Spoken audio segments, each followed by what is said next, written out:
मेरा नाम विक्रम है। मैं अपने माता पिता के साथ लुधियाना में रहता हूँ।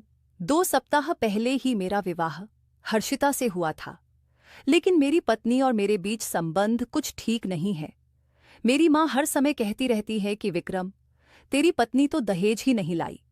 अब तो मुझे भी यह बात बहुत ज्यादा चुभने लगी है। मेरा भी मन चाहता है कि मेरी पत्नी इतना दहेज लाती कि मेरा घर भर जाता, मगर ऐसा कुछ ना हुआ।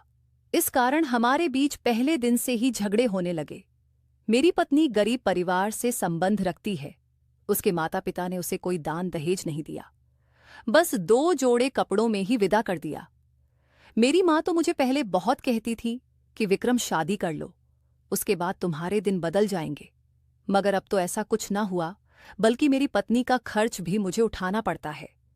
मैं तो समझता था कि जब मेरी पत्नी आएगी तो मैं उसके पैसों पर ऐश करूंगा, मगर हर्षिता तो खाली हाथ ही आ गई। मेरा मन करता है कि मैं हर्षिता को घर से निकाल दूं और दूसरी शादी कर लूं, मगर मेरे पिता मुझे इस बात की इजाजत नहीं देते। उनकी सोच मेरी माँ और मुझसे कुछ अलग है। वे हर समय ही कहते रहते हैं कि इंसान को पैसों में नहीं तौलते, मगर मुझे उनकी बात बिल्कुल भी पसंद नहीं आती। आजकल के समय में तो सब कुछ पैसा ही है। आज जब मैं काम से वापस घर आया तो फिर से मेरी माँ और पत्नी का झगड़ा चल रहा था, और यह भी दहेज ना लाने की वजह से ही था। मेरी माँ कह रही थी कि कलमुही, तू तो खाली हाथ ही आ गई। वर्मा जी की बहू 10 तोले सोना लाई है और दहेज में अपने साथ एक गाड़ी और घर भी लाई है, मगर तेरे गरीब पिता ने तो सोने की एक चैन भी मेरे बेटे को ना दी और ना ही तुझे कुछ दहेज दिया है। हर्षिता मेरी माँ के सामने चुप खड़ी थी। उसकी यही आदत मुझे पसंद आई थी, जिसकी वजह से मैंने उससे विवाह किया था। उस समय मेरी समझ में यह ना आया कि यह तो एक गरीब परिवार से है, तो दहेज कैसे लाएगी। अब जब वह मेरी पत्नी बनकर मेरे घर में आ चुकी तो मुझे बार बार अपनी गलती का एहसास होता है। कॉलेज के टाइम न जाने कितनी अमीर अमीर लड़कियां मुझ पर मरती थीं, मगर मैंने उन्हें कोई भाव ना दिया, क्योंकि मैं तो हर्षिता के रंग रूप का दीवाना हो गया था।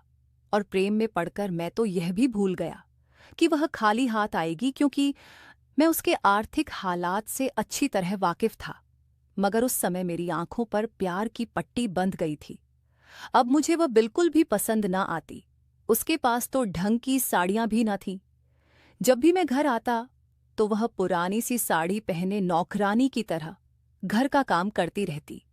मेरी माँ ने मुझे बताया है कि जब लड़की विवाह कराती है तो उसके पास नई नई साड़ियां होती हैं, मगर हर्षिता के माता पिता ने तो उसे अच्छे कपड़े भी ना दिए। मैं भी माँ और हर्षिता की ओर चल दिया, मगर कुछ बोला नहीं। चुपचाप जाकर सोफे पर बैठ गया। माँ कह रही थी कि हर्षिता, तुम निकल जाओ हमारे घर से। मैं अपने विक्रम का एक और विवाह करवाऊंगी और ऐसी बहू लाऊंगी जो हमारा घर भर देगी। ये सुनकर हर्षिता की आंखों में आंसू आ गए। वह नम आंखों के साथ मेरी ओर देखने लगी, मगर मैंने उसकी ओर ना देखा, क्योंकि मैं जानता था कि अगर मैंने उसकी आंखों में देखा तो मैं फिर से बहक जाऊंगा और माँ मुझसे नाराज हो जाएगी। मगर मैं ज्यादा देर तक खुद पर काबू ना रख पाया। हर्षिता, तुम जाओ अपने कमरे में। माँ और हर्षिता का झगड़ा बढ़ता जा रहा था, इसीलिए मैंने हर्षिता को कमरे में भेज दिया। वह भी मेरी बात मानकर कमरे में चली गई। माँ अब मुझ पर गुस्सा कर रही थी। विक्रम, तुम पागल हो गए हो क्या? आखिर तुम मुझे इस भिखारन को घर से निकालने क्यों नहीं देते? ये हमारे किसी काम की नहीं है। परसों ही शुक्ला जी के बेटे की शादी हुई है। मैं उनकी बहू के मुखदर्शन पर गई तो देखकर हैरान रह गई। उनकी बहू तो सोने से लदी हुई थी और उनका सारा घर भी नए फर्नीचर से भरा हुआ था। यहाँ तक कि उनकी बहू तो अपने सास ससुर के लिए भी नया फर्नीचर लाई है। उसने सारे घर का नक्शा ही बदल दिया है। आखिर हम कब तक यूं ही पुराने सामान को इस्तेमाल करते रहेंगे? मेरा भी मन करता है कि मेरी बहू आए और हमारा घर सामान से भर दे। तुम्हारी तो नौकरी इतनी अच्छी नहीं कि तुम खुद ही यह सब खरीद सको, तो फिर हमें कोई उपाय ही करना पड़ेगा। माँ फिर से मुझे समझा रही थी और मैं भी उनकी बातें अच्छी तरह समझता था, मगर ना जाने जब भी मैं हर्षिता की ओर देखता तो माँ की बातें भुला देता।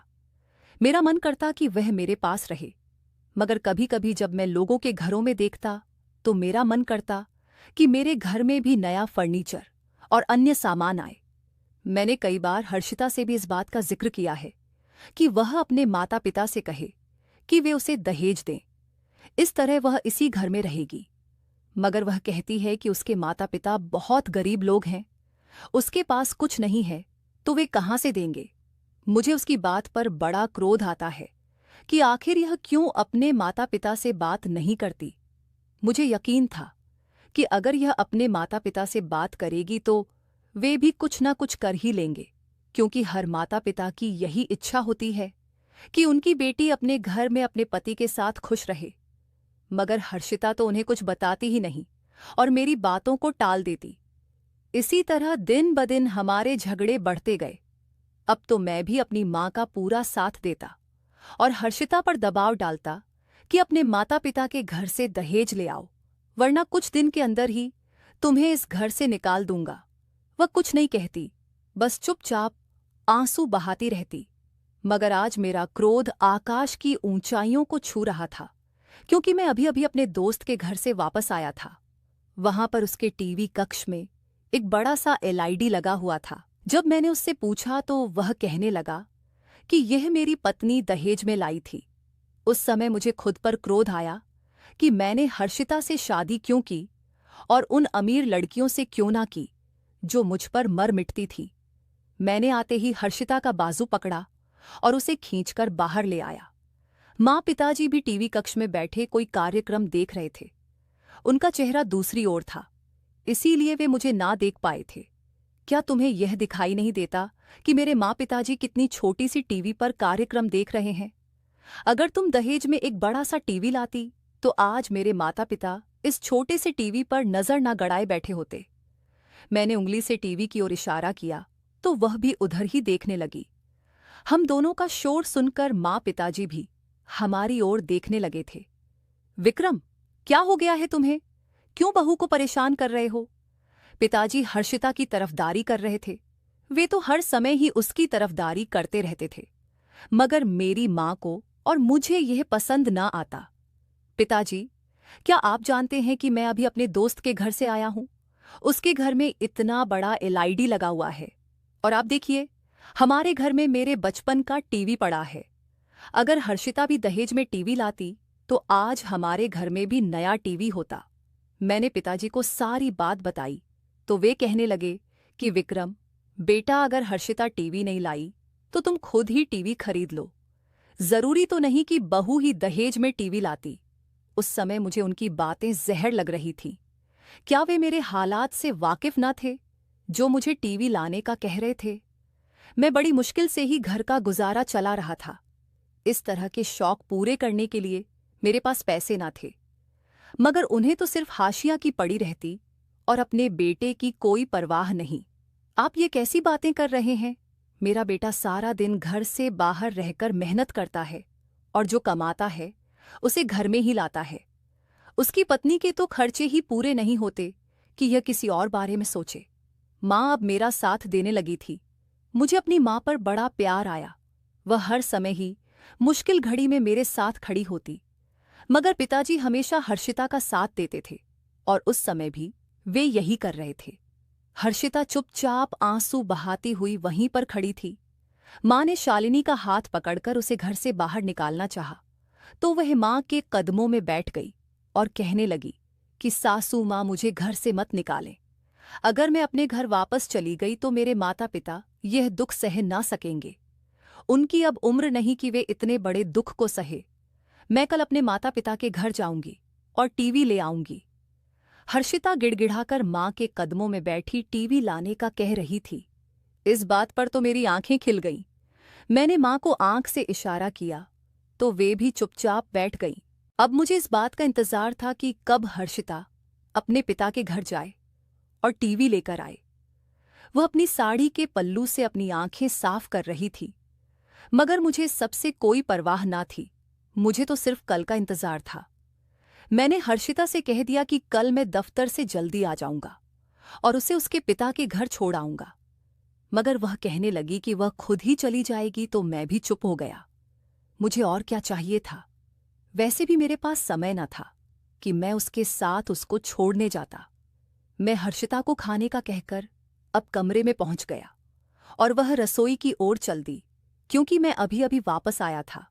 मेरा भूख से बुरा हाल था, मगर मेरे सिर पर तो टीवी सवार था, इसीलिए मैंने आते ही पहले टीवी का मामला हल करना जरूरी समझा। खाना तो मैं बाद में भी खा सकता था। मेरे मन में लड्डू फूट रहे थे। मेरा मन चाहता कि समय बड़ी तेजी से गुजरे और जब कल का दिन आए तो हमारे घर में एक बड़ा शानदार टीवी मौजूद हो। हर्षिता मेरे लिए खाना भी ले आई थी। खाना देकर वह जाने लगी तो मैंने उसे वहीं पर रोक लिया। तुम्हें अपने पति का जरा भी ख्याल नहीं? ये नहीं कि पति दफ्तर से थका हारा आया है तो उसकी टांगे ही दबा दो। मैंने नाराजगी का इजहार करते हुए हर्षिता से कहा। वह मुस्कुराते हुए मेरी ओर आ गई और वहीं पर बैठकर मेरे खाना खाने का इंतजार करती रही, क्योंकि मैंने उससे कहा कि खाना खाने के बाद ही मैं आराम करूंगा और वह मेरे पांव दबाएगी। मैं हैरान था कि आखिर मैंने उसके साथ ऐसा बर्ताव किया और वह मुझे देखकर मुस्कुरा रही है। उसकी मुस्कान पर मैं भी मुस्कुरा दिया, क्योंकि दिल में अभी भी कहीं ना कहीं उसकी मोहब्बत की चिंगारी मौजूद थी, मगर उसके खाली हाथ उस मोहब्बत की चिंगारी को दबाए हुए थे। वह तो अपने साथ 2-3 साड़ियों के अलावा कुछ ना लाई थी, यहां तक कि अपनी जरूरत का सामान भी ना लाई थी। वह सब भी मुझे ही लाना पड़ा था। इसीलिए ही मैं बहुत ज्यादा चिड़चिड़ा हो गया था। और वैसे भी मेरे दोस्त हर समय ही मुझे चिढ़ाते रहते, क्योंकि उनकी पत्नियां तो दहेज में बहुत कुछ लाई थी। अब मैं खाना खा चुका था और वहीं पर ही लेट गया। हर्षिता मेरे पांव दबाने लगी थी। मुझे बड़ा आराम महसूस हो रहा था। अब मैं बहुत खुश था, क्योंकि मैंने सोच लिया था कि एक एक करके दहेज की चीजें भी ले लूंगा और हर्षिता को भी अपने पास ही रख लूंगा। ना जाने मुझे कब नींद आ गई और वह वहां से चली गई। मगर जब मेरी नींद खुली तो वह वहां पर मौजूद न थी। अब शाम होने वाली थी। मेरा मन चाहता कि फिर से सो जाऊं, और जब मेरी आंख खुले तो सुबह हो चुकी हो और हर्षिता अपने पिता के घर टीवी लाने के लिए गई हुई हो। मगर मुझे तो अब नींद ही ना आ रही थी, क्योंकि मैं कब से सोया हुआ था। अब सोकर थक गया, इसलिए मैं भी उठकर नीचे माँ पिताजी के कमरे में आ गया। पिताजी वहां पर मौजूद ना थे। माँ बैठी थी, वे भी बहुत खुश थीं। कितनी देर हम दोनों माँ बेटे बातें करते रहे। हमने बहुत सारी चीजों की सूची बना ली थी। हमने सोचा था कि एक एक करके हर्षिता से सब कुछ ले ही लेंगे। माँ ने वह सूची अपने पास संभाल ली। टीवी के बाद अब हमें हर्षिता से गाड़ी की मांग करनी थी, मगर अभी तक पहला चरण ही पूरा ना हुआ था। उसी का तो इंतजार था। हर्षिता की आवाज पर हम दोनों बाहर पहुंच गए, क्योंकि वह रात के खाने पर हमें बुला रही थी। उसने आज बड़ा स्वादिष्ट खाना बनाया था। मैं तो उंगलियां चाटता रह गया, मगर मैंने उसकी तारीफ ना की, क्योंकि मैं उसे सिर ना चढ़ाना चाहता था। मैं अच्छी तरह से जानता था कि अगर पत्नी की तारीफ की जाए तो वह सिर चढ़ जाती है, और अगर मैं उससे प्यार से बात करता तो मुझे डर था कि कहीं वह टीवी लाने से मना ना कर दे। हम खाना खा चुके थे और मैं वहां से उठकर अपने कमरे में आ गया, मगर न जाने कितनी ही देर हर्षिता रसोई से बाहर ना निकली, क्योंकि उसे रसोई भी साफ करनी होती थी। उसके बाद ही वह सोने के लिए आती। कितनी ही देर मैं उसका इंतजार करता रहा, मगर वह न आई तो मैं भी सो गया। सुबह को जब मेरी आंख खुली तो हर्षिता बिस्तर पर मौजूद न थी, क्योंकि वह सुबह जल्दी ही उठ जाती और मेरे लिए नाश्ता चाय बनाती। मैंने देखा कि उसने मेरे कपड़े भी निकाल कर रख दिए थे। कपड़े उठाकर मैं बाथरूम में घुस गया, क्योंकि अब दफ्तर जाने में थोड़ा ही समय रहता था। थोड़ी ही देर में मैं तैयार होकर नीचे आ गया। देखा कि हर्षिता नाश्ता तैयार किए मेरा ही इंतजार कर रही है। माँ पिताजी अभी सोकर ना उठे थे, क्योंकि मैं जल्दी दफ्तर चला जाता था और वे लोग देर से उठते थे। मैं जल्दी जल्दी नाश्ता करने लगा। मैंने हर्षिता से कहा कि अगर वह कहे तो मैं उसे उसके माता पिता के घर छोड़ता हुआ जाऊं, मगर वह कहने लगी कि अभी उसे घर के काम करने हैं, वह खुद ही बाद में चली जाएगी। तो मैं भी चुप हो गया। मैं नाश्ता कर चुका था। अब मैं मेज से उठने लगा तो हर्षिता ने मुझे आवाज दी।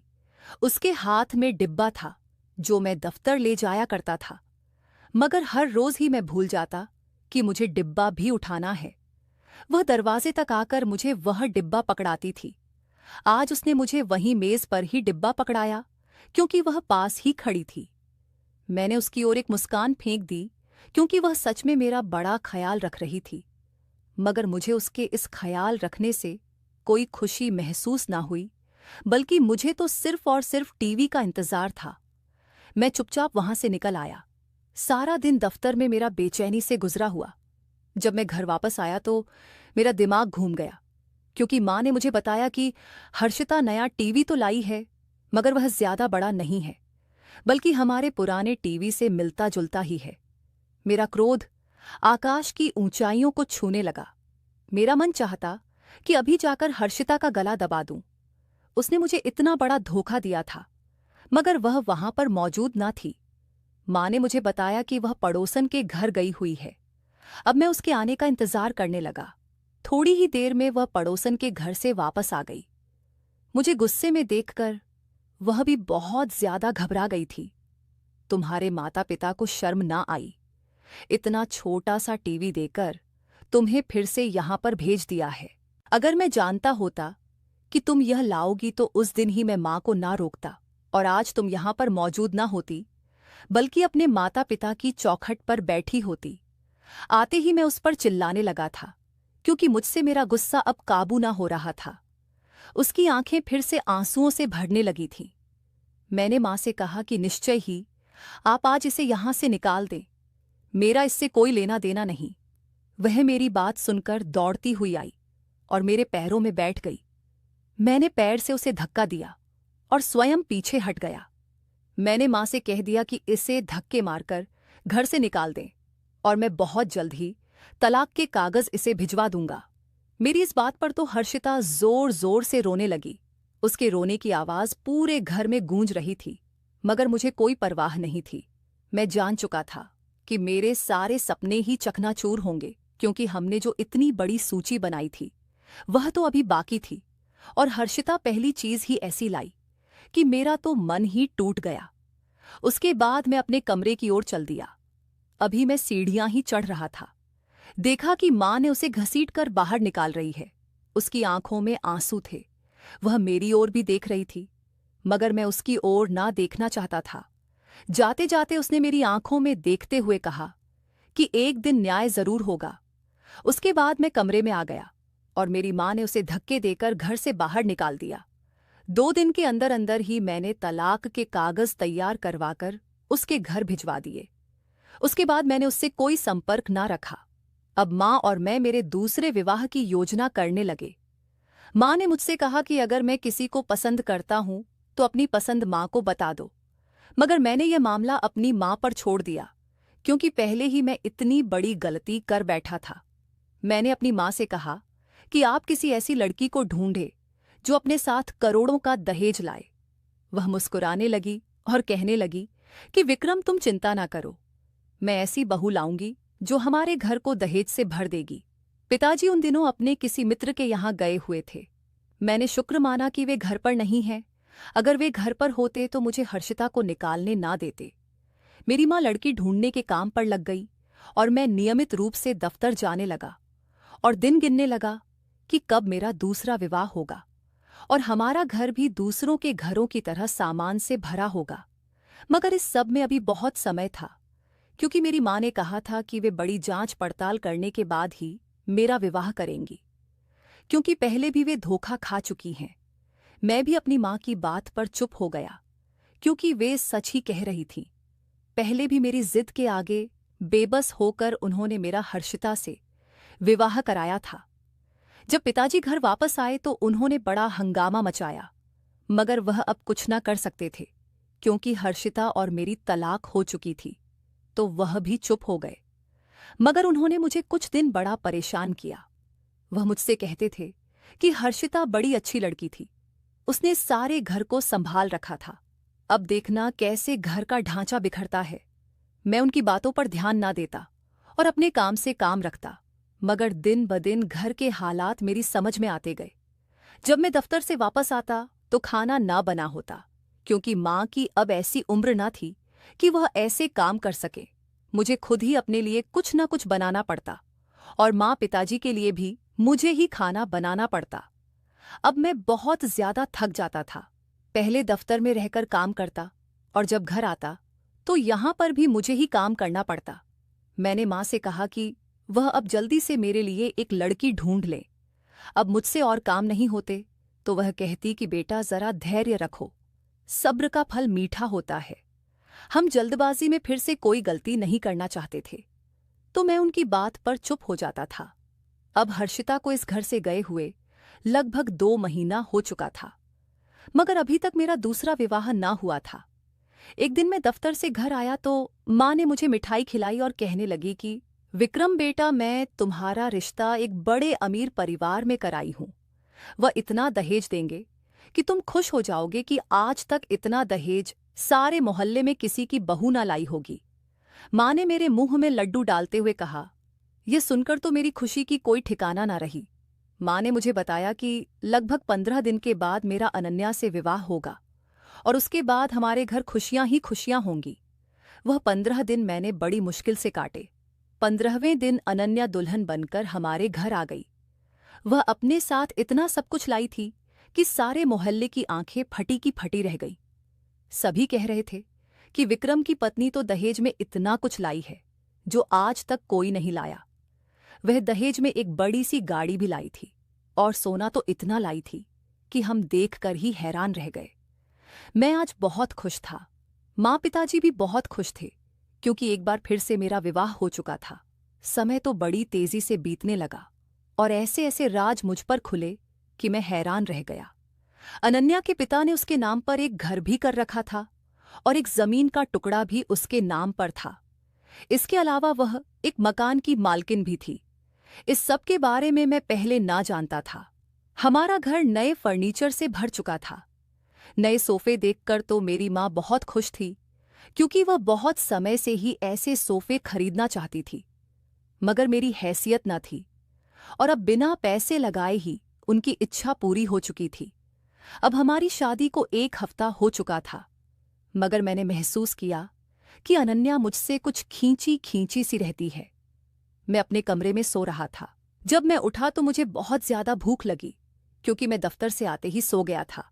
मैंने अनन्या को आवाज दी कि मेरे लिए खाना ले आओ, तो वह मुझ पर गुस्सा करने लगी और कहने लगी कि मैं आपकी कोई नौकरानी नहीं हूं।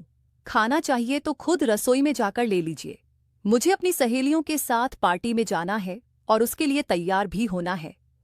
ये कहकर वह बाथरूम में नहाने घुस गई। उसके तेवर देखकर तो मैं परेशान रह गया। अचानक से मुझे हर्षिता का ख्याल आया, जो मेरे खाने पीने का बड़ा ध्यान रखती थी और मेरे माँ पिताजी के काम भी वही करती थी, मगर अनन्या ने तो मुझे खाना देने से मना कर दिया। अब तक तो मैं यही समझ रहा था कि वह नई नवेली दुल्हन है, इसीलिए यह काम नहीं करती, मगर अब उसे इस घर में रहते हुए इतने दिन हो चुके थे कि उसे काम करना चाहिए था, मगर वह तो काम करने से मना कर रही थी। अब मेरी आंखें खुल चुकी थी। मैं समझ चुका था कि अनन्या घर का कोई काम नहीं करने वाली। फिर से ही मुझे सब करना पड़ेगा, मगर मैं कहीं ना कहीं खुश भी था क्योंकि हमारा घर आधुनिक फर्नीचर से भर चुका था और फिर अब तो हमारे पास गाड़ी भी थी। उस रात अनन्या बहुत देर से घर वापस आई थी। जब मैंने उससे पूछा तो उसने कहा कि मैं आपको बताने की बंधन में नहीं हूं, और हां, अगर आगे से आपने मुझसे पूछा तो मैं अपने पिता से आपकी शिकायत कर दूंगी। उसके पिता के बारे में सुनकर तो मैं चुप हो गया क्योंकि उसके पिता एक बहुत बड़े व्यापारी थे। वह मुझे पलक झपकते ही नौकरी से निकलवा सकते थे। मैंने अनन्या से कुछ ना कहा और चुप्पी साध ली। जब मैं सुबह उठा तो वह मेरे पास ही सोई हुई थी। मैंने घड़ी पर समय देखा तो मेरा दिमाग घूम गया क्योंकि दफ्तर जाने में अब थोड़ा ही समय रह गया था। मैंने अनन्या को जगाना चाहा कि वह तैयार होने में मेरी मदद कर दे क्योंकि उसने मेरे कपड़े भी प्रेस करके ना रखे थे, मगर वह तो मुझ पर चिल्लाने लगी कि आपकी हिम्मत कैसे हुई मुझे नींद से उठाने की? क्या आप नहीं जानते कि मैं रात देर से वापस आई थी? मैं बहुत थकी हुई हूं।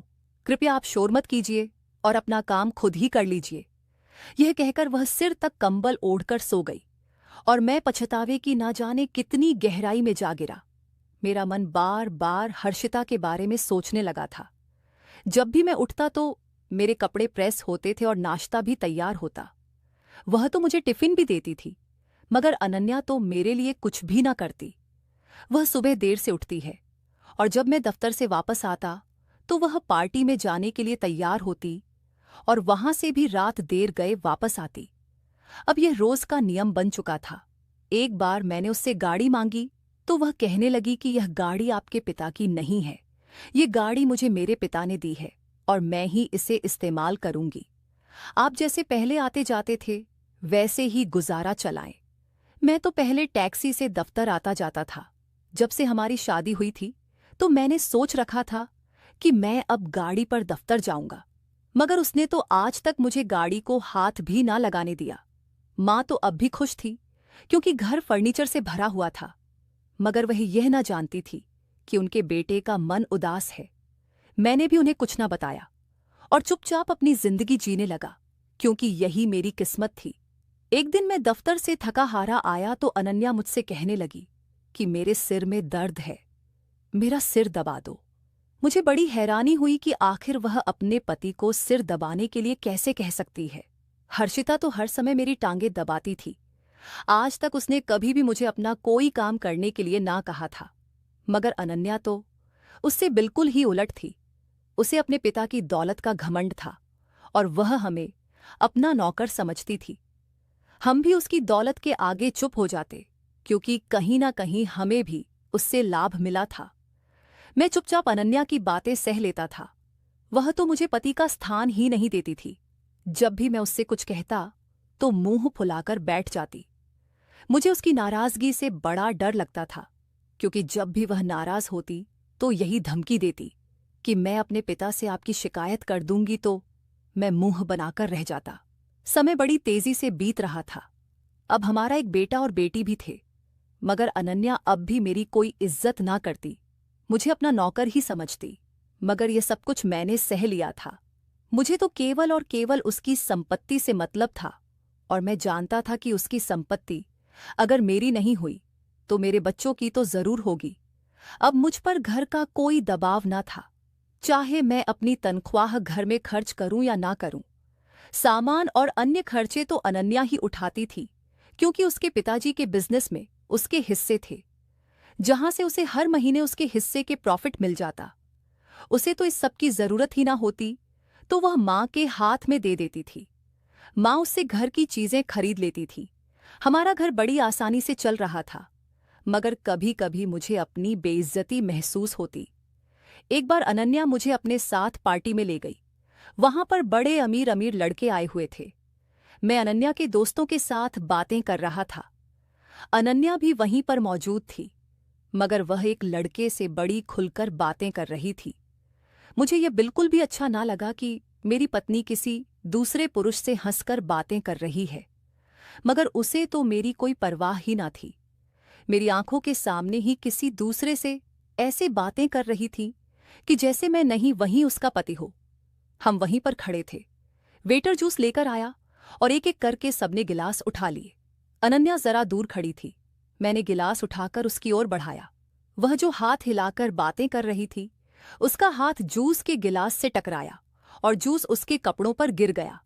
वह गुस्से से चिल्लाने लगी और मेरी वह बेइज्जती की कि मैं मुंह छुपाकर रह गया।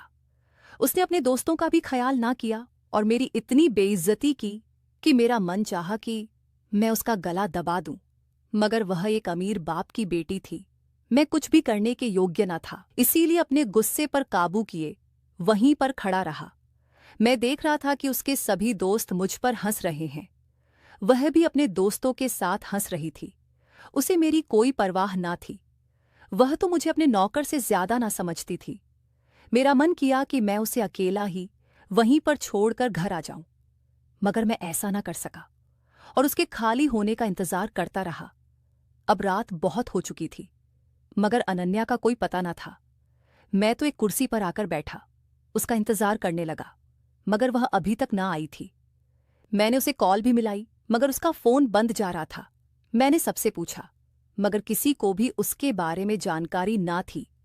अचानक से मैंने उसी लड़के से पूछा जिससे वहां अनन्या बातें कर रही थी, तो वह कहने लगा कि अनन्या को तो घर गए हुए 20 मिनट हो चुके हैं। उसने अजीब सी नजरों से मुझे घूरा था, जैसे बता रहा हो कि मेरी पत्नी मुझे बताए बिना और मुझे अपने साथ बिना ही घर चली गई। मुझे अनन्या पर बहुत गुस्सा आया। मैं पार्टी से बाहर निकल आया और रिक्शा करके घर पहुंच गया। मैंने देखा कि वह अपने कमरे में सो रही है। मुझे बड़ा गुस्सा आया कि वह मुझे अपने साथ क्यों नहीं लाई, मगर वह सो चुकी थी, इसलिए मैं उससे बात ना कर सका। और जब सुबह हुई तो मुझमें बात करने की हिम्मत ही ना थी, क्योंकि मेरा क्रोध अब समाप्त हो चुका था और मैं जानता था कि अगर मैंने उसे कोई ऐसी वैसी बात की तो वह ना जाने मेरे साथ क्या करेगी। इसलिए मैंने चुप्पी साध ली। समय बहुत तेजी से गुजर रहा था। अब हमारे बच्चे बड़े हो रहे थे, मगर अब भी अनन्या के मन में मेरी कोई इज्जत ना थी। अब मुझे उसकी कोई परवाह भी न थी। मैंने अपनी जवानी के दिन उसकी गुलामी करते करते गुजार लिए थे। हमारा बेटा 14 वर्ष का था और बेटी 10 वर्ष की। अचानक से एक दिन मैं जब दफ्तर से वापस आया तो देखा कि अनन्या घर पर मौजूद नहीं है और मेरा बेटा जमीन पर गिरा हुआ है। मेरी छोटी सी बेटी भी उसके पास ही बैठी थी और उसे उठाने की कोशिश कर रही थी। शायद वे अभी अभी स्कूल से लौटे थे, क्योंकि उन्होंने अपना स्कूल ड्रेस भी ना उतारी थी। मैंने अपने बेटे को उठाने की कोशिश की। उसके मुंह से रक्त निकल रहा था। मेरी माँ और पिताजी भी घर पर मौजूद ना थे, क्योंकि वे तो कुछ दिनों से किसी रिश्तेदार के यहाँ गए हुए थे। मैंने अनन्या को कॉल की तो वह कहने लगी कि वह किसी पार्टी में है, अब भी नहीं आ सकती। मुझे बड़ा क्रोध आया, क्योंकि मैंने उसे अपने बेटे नैतिक की स्थिति के बारे में भी बताया था। तो वह कहने लगी कि मैं उसे अस्पताल ले जाऊं। वह थोड़ी देर में अस्पताल ही पहुंच जाएगी। फिर मैं नैतिक को लेकर अस्पताल पहुंचा, मगर वहां जाकर तो ऐसी बात मालूम हुई कि मुझे विश्वास ही ना आया। नैतिक को ब्रेन ट्यूमर था, जो अब अंतिम अवस्था पर था। डॉक्टरों ने कहा कि उसका शीघ्र से शीघ्र उपचार कराना पड़ेगा, अन्यथा ये मस्तिष्क में ही फट जाएगा। वैसे भी अब बहुत देर हो चुकी थी। अभी तक अनन्या का कोई अता पता ना था। मैंने उसे न जाने कितनी कॉलिंग की, मगर वह बहुत देर के बाद आई। जब आई तो मैंने उसे सारी बात बताई। वह भी घबराने लगी। हम पर अचानक से विपत्ति आ पड़ी थी। हमें धन की कोई कमी ना थी। अनन्या ने डॉक्टर से कहा कि जितना भी खर्च हो हम करने के लिए तैयार हैं, मगर आप नैतिक को बचाने की कोशिश करें। डॉक्टर ने कहा कि अब गांठ बहुत अधिक बढ़ चुकी है, शल्य चिकित्सा ही अंतिम उपाय है। मगर डॉक्टर ने यह भी कहा कि वह आश्वस्त नहीं कि वह नैतिक की जान बचा भी सकेंगे या नहीं। डॉक्टर तो हम पर क्रोधित हो रहे थे कि आखिर हमने अपने बच्चे का ध्यान क्यों नहीं रखा, आज तक उसकी बीमारी के बारे में क्यों ना जान सके। ये कहकर डॉक्टर वहां से चला गया और अनन्या मुंह पर चिल्लाने लगी और कहने लगी कि तुम ही सारा दिन घर पर रहते थे, तो तुमने नैतिक का ध्यान क्यों ना रखा। मुझे इस पर बड़ा क्रोध आया। वह माँ थी और माँ का कर्तव्य बनता है बच्चों का ध्यान रखना। मैं तो दफ्तर से थका हारा आता और आकर सो जाता। वह भी सारा दिन घर में ना रहती थी, बल्कि अपने दोस्तों सहेलियों के साथ पार्टियां करती रहती। हमारे बच्चे बेचारे तो अनाथों जैसी जिंदगी जी रहे थे। जब मैं दफ्तर से लौटता तो मैं ही उनको खाना वगैरह देता और उन्हें उनके कमरों तक भी मैं ही छोड़कर आता था। अनन्या को तो बच्चों का कुछ ध्यान ही न था। वह तो आज भी ऐसी जिंदगी जी रही थी जैसे वह अविवाहित हो। उसकी तो पार्टियां ही समाप्त ना होती। मगर अब एक दूसरे से लड़ने झगड़ने का समय न था, बल्कि अपने बेटे की जान बचाने की कोशिश करनी थी। हमने डॉक्टर से कह दिया कि चाहे आप जितना भी रुपया पैसा मांगे हम देने के लिए तैयार हैं, मगर आप हर स्थिति में नैतिक की जान बचाएं। अनन्या मुझे हॉस्पिटल छोड़कर घर पहुंच गई और कहने लगी कि मेरी तबीयत बहुत ज्यादा खराब है, मैं कुछ देर आराम करूंगी, उसके बाद मैं हॉस्पिटल आऊंगी। मुझे इस पर आश्चर्य हो रहा था कि आखिर वह अपने बच्चे को इस स्थिति में छोड़कर कैसे जा सकती है। मैं नैतिक के पास हॉस्पिटल में ही मौजूद रहा। मेरा बेटा बेचारा बीमारी से न जाने कितने समय से जूझ रहा था और हम उसके बारे में जान ही ना पाए थे। मेरी तो समझ में ही कुछ न आ रहा था कि आखिर कब उसे यह बीमारी लगी। फिर मेरे मन में एक चलचित्र चलने लगी। पिछले कुछ माह से नैतिक की तबीयत खराब रहने लगी थी। अनन्या तो घर पर ही ना होती, तो मैं नैतिक को बुखार की दवाइयां देकर सुला देता था, क्योंकि मेरी समझ में और कुछ न था। फिर रात में ही तबीयत भी संभल जाती तो मैं समझता कि बस मौसमी बुखार है। मगर मैं यह ना जानता था कि मेरी लापरवाही आज हमें यह दिन दिखाएगी। मेरा मासूम सा बच्चा ना जाने कितने समय से इस भयानक बीमारी से लड़ रहा था और हमें कुछ खबर ही ना थी। डॉक्टर ने कहा कि अभी नैतिक का कुछ उपचार चलेगा। लगभग 1 सप्ताह के बाद उसका मूव ऑन ऑपरेशन होगा, मगर ऑन ऑपरेशन की भी कोई गारंटी ना दी गई, क्योंकि डॉक्टर ने कहा कि अब गांठ बहुत अधिक बढ़ चुकी है। अनन्या दिन में कभी कभार हॉस्पिटल का चक्कर लगाती और फिर घर चली जाती। मैं पूरा सप्ताह अपने बेटे के पास ही रहा था। मुझे अनन्या पर बड़ा क्रोध आता। उसने मेरी पूरी जिंदगी तो बर्बाद कर ही दी थी, मगर आज मुझे बार बार अपनी गलती का एहसास हो रहा था। अगर हर्षिता होती तो आज मेरा यह हाल ना होता। वह तो मेरी बहुत इज्जत करती थी और मेरी छोटी छोटी इच्छाओं का भी ध्यान रखती थी। अनन्या तो मुझे अपना नौकर समझती थी। इसमें भी मेरी ही गलती थी। मैंने स्वयं ही हर्षिता को घर से निकाला था, और वह भी दहेज के लालच में आकर। आज मेरे पास सब कुछ मौजूद है। अब हम उस पुराने घर में ना रहते थे, बल्कि अनन्या के पिता ने जो दहेज में घर दिया था, हम वहां आ चुके थे, क्योंकि अनन्या कहती थी कि वह पुराना घर उसे पसंद नहीं है। मुझे भी नया घर लेने की बड़ी इच्छा थी, मगर मेरे पास पैसे न थे।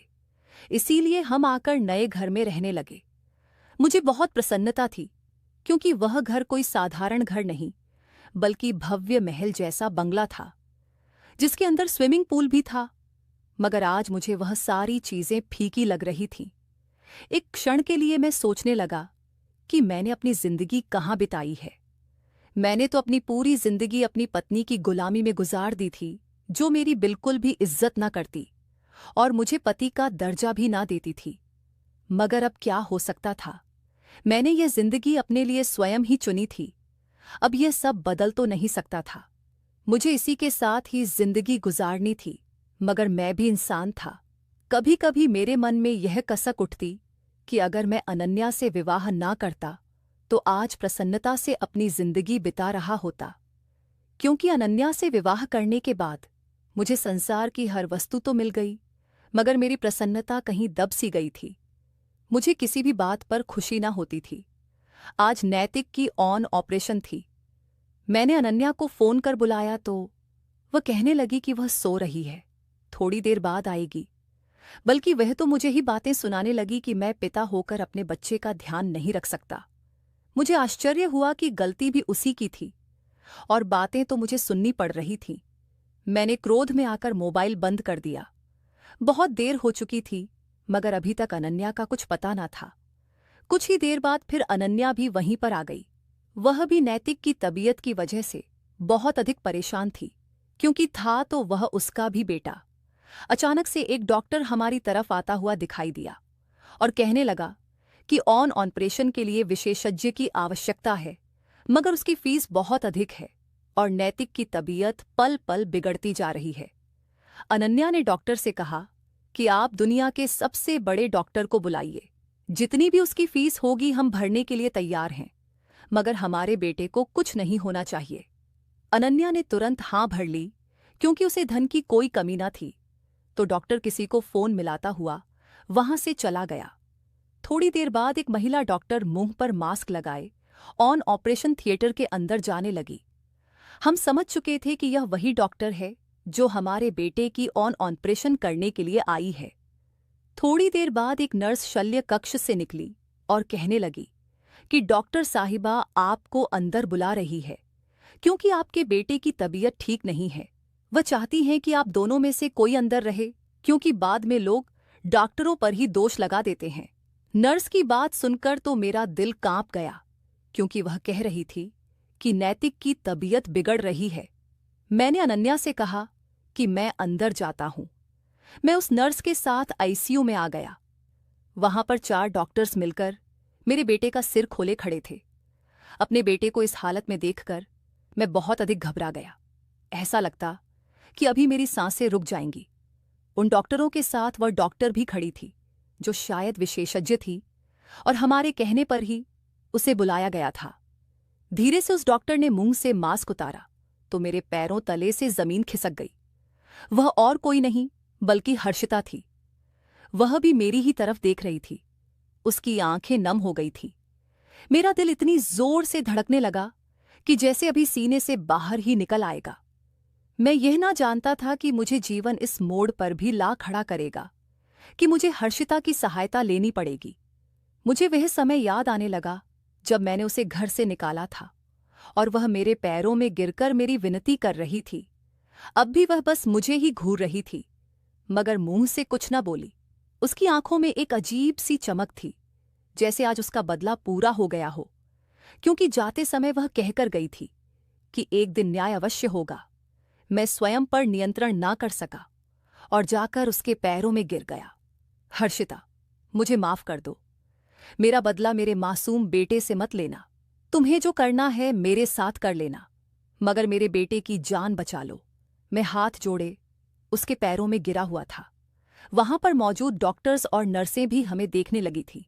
मैं देख सकता था कि वे आश्चर्य से मेरी तरफ घूर रहे हैं, क्योंकि वे मेरे और हर्षिता के संबंधों के बारे में कुछ न जानते थे। फिर हर्षिता ने डॉक्टर को संकेत किया तो उन्होंने मुझे पकड़कर बाहर ले जाने लगे। मेरी आंखों से लगातार आंसू बह रहे थे। मैं कह रहा था कि हर्षिता, मेरा बदला मेरे बेटे से मत लेना। तुम जो चाहोगी मैं वह करने के लिए तैयार हूं, मगर मेरे बेटे की जान बचा लो। वह तो मेरी तरफ देख ही ना रही थी। मुझे गहन चिकित्सा आईसीयू के बाहर खड़ा कर दिया गया था। मैं चीख रहा था, चिल्ला रहा था। अनन्या भी मुझे देख रही थी और मुझसे पूछने लगी थी कि आखिर क्या हुआ है, मगर मैंने उसे कुछ न बताया, क्योंकि मुझमें तो साहस ही ना था उसे अपने अतीत के बारे में बताने का। मैंने उसे आज तक हर्षिता के बारे में कुछ न बताया था, बल्कि वह तो मेरे पहले विवाह के बारे में भी ना जानती थी।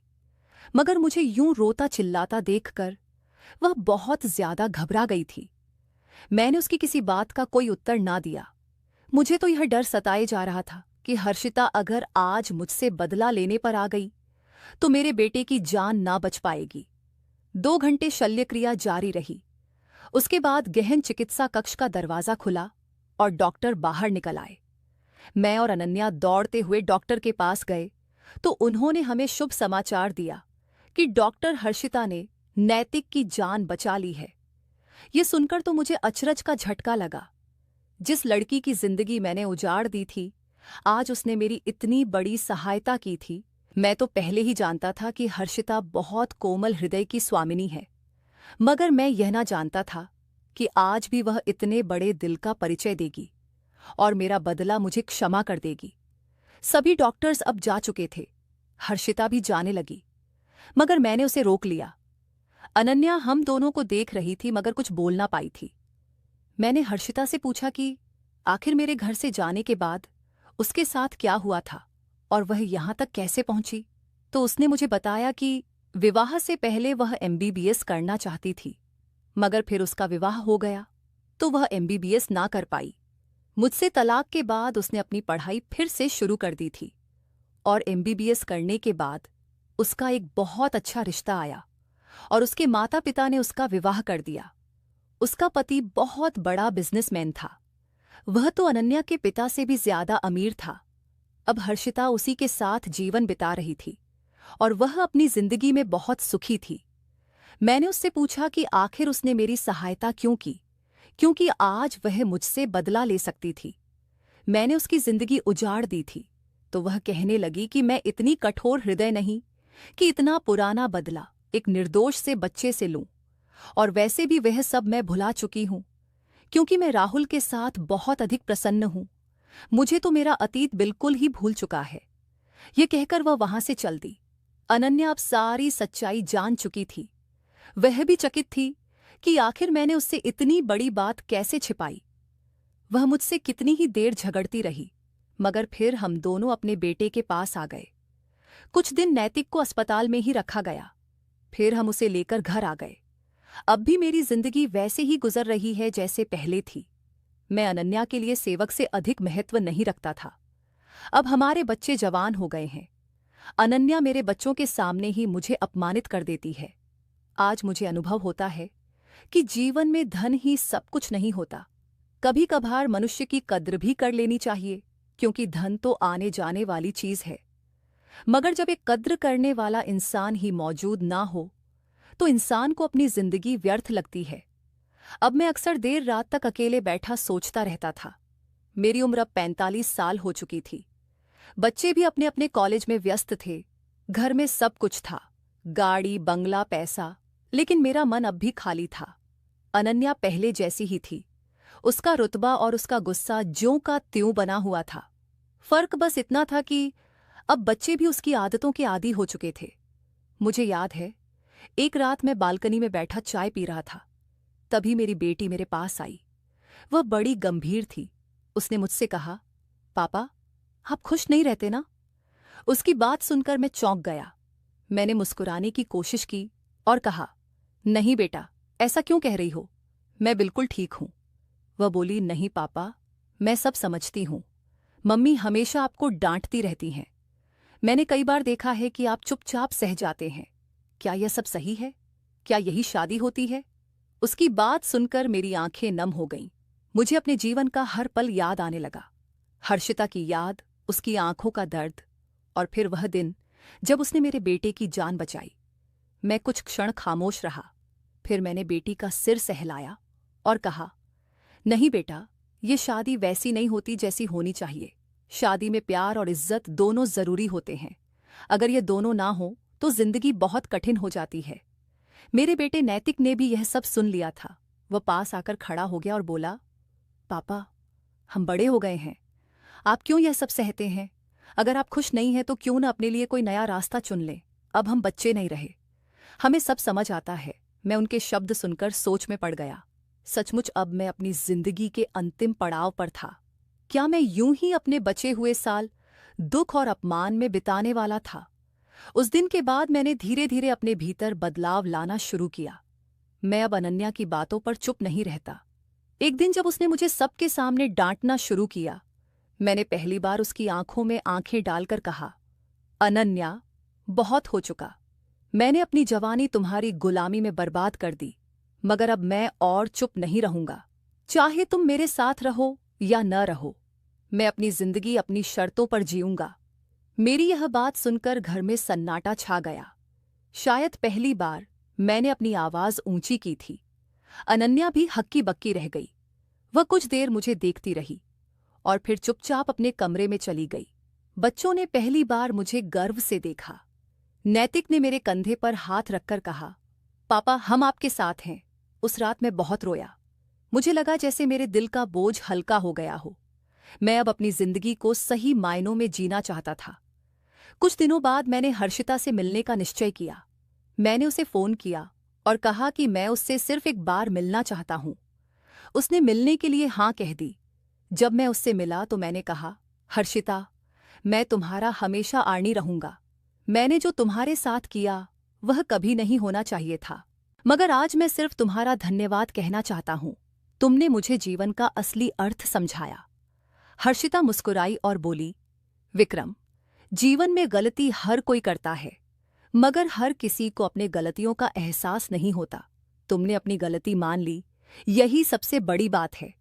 अब अपने जीवन को सहेज लो, क्योंकि अभी भी देर नहीं हुई है। उसकी बात मेरे दिल में उतर गई। मैंने घर लौटकर अपने बच्चों को गले लगाया। अनन्या अब भी अपने घमंड में थी, मगर मैं बदल चुका था। अब मैं अपनी खुशी के लिए जीने लगा, बच्चों के साथ समय बिताने लगा, उनके सपनों को पूरा करने में मदद करने लगा।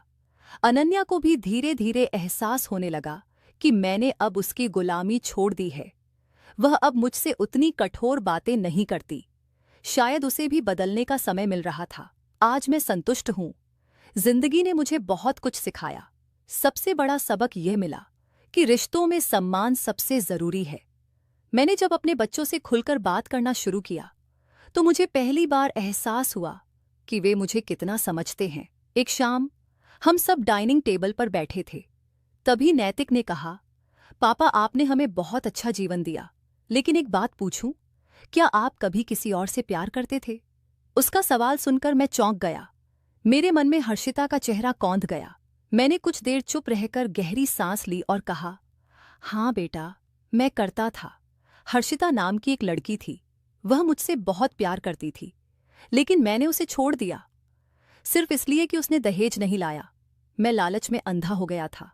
उस समय मुझे लगा था कि पैसा और शोहरत ही सब कुछ है, लेकिन आज समझ में आता है कि उस समय मैंने जो किया वह मेरी जिंदगी की सबसे बड़ी गलती थी। मेरी आंखों से आंसू बहने लगे। मैंने आगे कहा, अगर मैंने उस दिन हर्षिता को नहीं छोड़ा होता तो शायद आज मेरी जिंदगी अलग होती। मैं एक अच्छा पति और इंसान साबित हो सकता था, मगर मैंने अपने स्वार्थ और समाज के डर में उसकी जिंदगी बर्बाद कर दी। बच्चे चुपचाप मेरी बात सुनते रहे। फिर मेरी बेटी बोली, पापा, इंसान से गलती हो जाती है, लेकिन अगर आपको पछतावा है तो यही सबसे बड़ी सजा और सबसे बड़ा प्रायश्चित है। आप अब हमारे लिए वैसे ही अच्छे पिता बने रहिए जैसे अब बन गए हैं। उसकी बात सुनकर मेरा दिल हल्का हो गया। कुछ समय बाद अनन्या भी धीरे धीरे बदलने लगी। उसने पहली बार मेरे सामने आकर कहा, विक्रम, शायद गलती सिर्फ तुम्हारी नहीं थी। मैंने भी हमेशा तुम्हें नीचा दिखाया। अपने अहंकार में मैं भूल गई थी कि पति पत्नी का रिश्ता बराबरी का होता है। अगर तुमने मुझे मौका दिया तो मैं भी अपने आप को बदलना चाहती हूँ। उसकी बात सुनकर मैं मुस्कुरा दिया। आखिर इतने सालों बाद यह घर एक परिवार जैसा लगने लगा था। अब मैं अपने बच्चों के साथ मिलकर समाज में दहेज प्रथा के खिलाफ जागरूकता अभियान चलाता हूँ। हम लोगों को समझाते हैं कि दहेज सिर्फ एक बुराई नहीं, बल्कि कई घरों को तोड़ने वाली बीमारी है। हर्षिता की यादें अब भी मेरे दिल में हैं, लेकिन अब वे मुझे दुखी नहीं करती, बल्कि मुझे हर दिन यह याद दिलाती हैं कि पैसा सब कुछ नहीं होता। रिश्तों में सबसे जरूरी है प्यार, भरोसा और सम्मान। आज मैं अपनी कहानी सबको सुनाता हूं ताकि कोई और विक्रम अपनी गलती न दोहराए। दहेज का लालच रिश्तों को तोड़ देता है। जीवन में असली अमीरी पैसे से नहीं, बल्कि अपनेपन और इज्जत से आती है। अगर रिश्तों में सम्मान और प्रेम न हो तो कितनी भी दौलत हो, जिंदगी खाली ही लगती है। हाँ तो दोस्तों, हमारी आज की ये कहानी आपको कैसी लगी कमेंट करके जरूर बताएं और आपके